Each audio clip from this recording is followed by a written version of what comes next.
Hello guys, mayong gabi nag-change beddings to ako guys. So ang akong pag-change beddings guys, medyo late na siya. Pero it's my choice and decision good ni guys. Kaya ako ra may magbuot. Sa isa ka semana ka isa jud ko mag-change beddings. Guys, kanang training na to sa TESDA. Ako lang mong tagag idea no. Kanang sa TESDA guys, di ba na change beddings? Na ay mga table settings. Kanang table settings, wala kay na ako nagamit dire. Pero, kanang change beddings, kay naamang good mi ani oh. Comforter.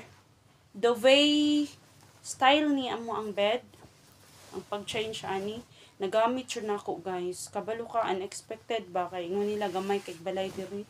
Pero sa bed, nagamit yun ako. At first, sa pag-technique, sa pag-change sa bedding sa katre, tabangan ko ni sir kay bugat man kaayo guys.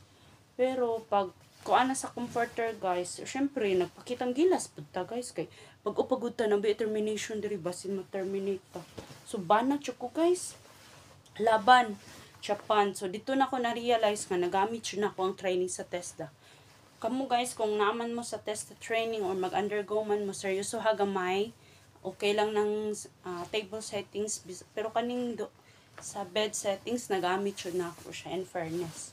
Mao nang thankful pud ko kay nga nakaagi ko TESDA. Kato lang guys, update for tonight. God bless you.